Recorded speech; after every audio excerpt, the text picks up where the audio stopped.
Hey guys, what is up? Welcome back to the channel. Welcome back to a new video. First driving impressions. I just left my house. I'm headed to work. I installed the intake yesterday. I'm gonna go over just kind of, what I think, if I hear any sound differences, just overall, how it works. So far, obviously I started the car. I had no issues at all.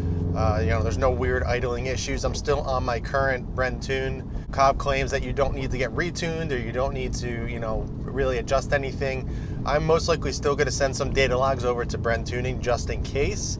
But I just wanted to see if it would run, normal as Cobb claims, just to see, if there's any hesitation or stutter or weird idle or anything. But honestly, I really can't even tell a difference that I changed the intake. Right off the bat, obviously there's no initial sound difference. I'm not really hearing anything different. Obviously, I'm not getting on the car yet. The car isn't warmed up. I just started it. So, once the car warms up, we'll get on it a little bit more, and then I'll start to really give my feedback on it. But for right now, it seems totally stock actually. There's no induction noise, I'm not getting in the boost yet, so I really don't hear anything. Install of this, if you guys check back on my past two videos, I did an unboxing, also a full installation video on this. It fits perfectly. So happy with the overall look. Can't really recommend this any more than I already do. Fits so well, looks great in the engine bay. Just a high quality carbon fiber piece by Cobb. If you can afford it, I highly suggest going with it. They do still have the normal Cobb SF intake, which is great as well. I ran that for a long time. I just decided to change it up because who doesn't love carbon fiber?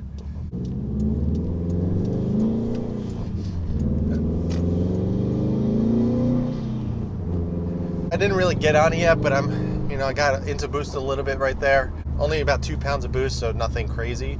I did notice the induction noise. Off the bat, my first impression, I really don't hear any difference. It seems to be the same tone, and there's no, because my initial impression, carbon fiber, it's a different material. Induction noise with a carbon fiber intake or intake manifold or something like that, it usually sounds a little bit different. It sounds a little more audible, a little bit louder. But right now, from just doing that, I really didn't hear much difference, I should say. In regards to intake temperatures, right now it's 82 degrees Fahrenheit. It's pretty humid out already. It's July, so it's we're in the midst of summer here in New Jersey. Right now I'm at a stoplight and it's 93 degrees. Normally I'm probably about over 100 right now, and that was with the previous Cobb SF intake. So right off the bat, I can already tell that the IAT, the intake temperature, is already lower. So that, I wasn't really expecting much in terms of the intake temperatures, if they were actually going to cool better, but I can tell right now, I think we're going to see a nice drop in temperature just from the intake alone.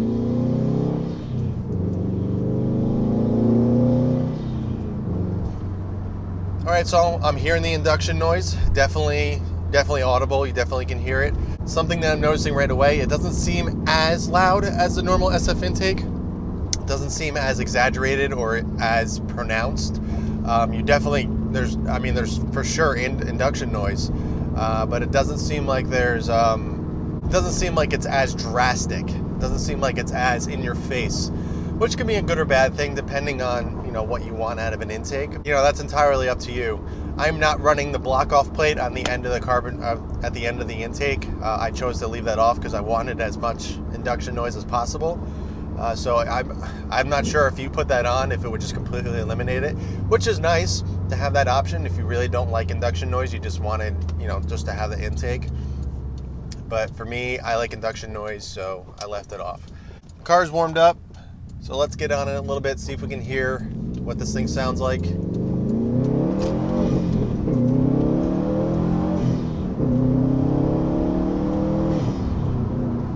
Okay. Sounds pretty sweet. So what I'm noticing, as I kind of just mentioned, is it doesn't seem as pronounced, as loud, but there's definitely intake noise. I'm not sure if the mic is actually picking it up, but you can definitely hear there's an audible difference. It's not as loud. Definitely a lot of induction noise. You can hear it pulling in air and it sounds really good. but I felt like the Cobb SF, the previous one, the normal intake, is a little bit louder. So this might be a good option between stock. Stock is obviously you don't hear anything, and the Cobb SF or another intake, you'll hear a lot of induction noise, and you know that's barely getting on the gas at all. And you know you'll hear like a huge swoosh of air coming into the car. This is kind of the middle ground. It doesn't seem like it's, you know, as crazy. Still sounds really good. I don't have a problem with it. I think it's actually a good mix between stock and the Cobb SF intake, mainly because it's not as obnoxious. It seems a little more subdued. One thing I did notice, the car definitely felt like it had a little bit more pep. It definitely feels like it's pulling a little bit harder. I mean, that's really hard to say based off an intake, but just off the butt dyno, like I said, I've been running the Cobb SF intake for a while now, so I know this car, I know how it feels. So that is something that just clicked into my mind immediately, noticing that it did feel a little bit quicker.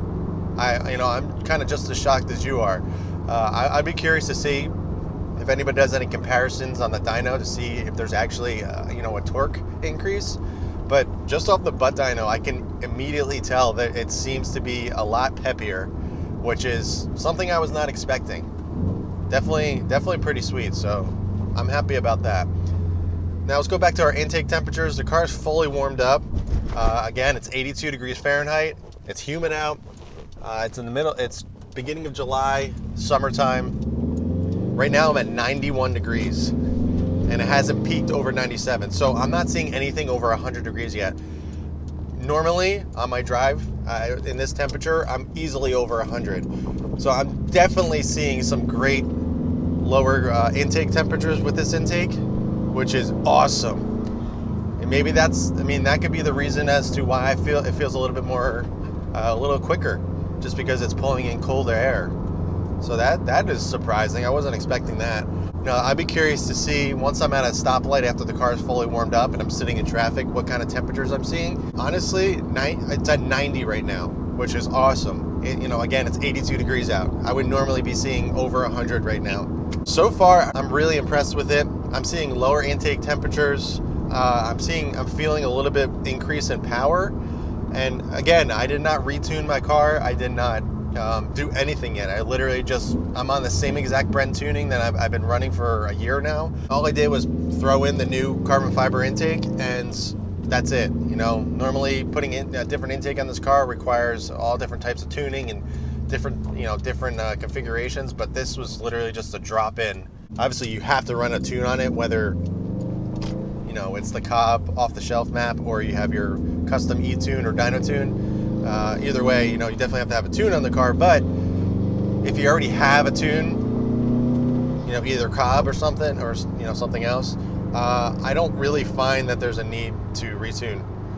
The only reason I would find a need for it is if maybe your tuner is able to get a little bit more power out of it, or kind of be able to work the numbers just a tad. I really don't see a big difference needed, which is really nice.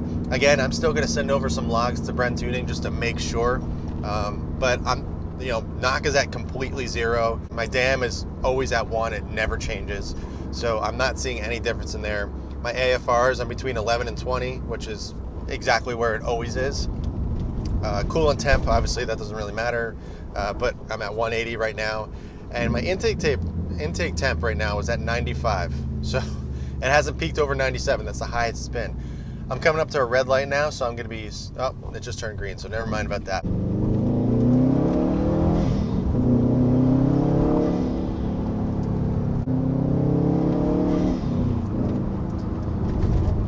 All right, so that sounds really good. Again, it's not as noticeable or as pronounced as the Cobb SF intake, but the Redline carbon fiber definitely has a really cool sound. It's not really much different. Induction noise is basically induction noise. It doesn't really change on this car. I have had a couple intakes on this car. I've had the MA Performance one. I've had the Cobb SF intake, and now I have the Cobb Redline carbon fiber intake. So I've heard the different sounds. They all sound very similar.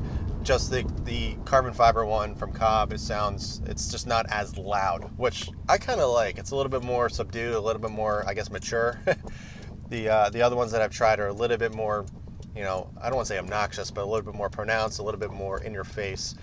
I found with the Cobb SF intake, it's a little bit, you know, you give it a little bit of gas and you hear induction noise right away. It sounds like you're getting on the car like really hard, and you're really not doing much. You're just giving it a little gas. With this one, I feel like you have to get out in the car a lot just to hear it. So, you know, if you're just driving around town and you know, doing normal driving, it's not, you know, you really don't hear it too much, which is nice.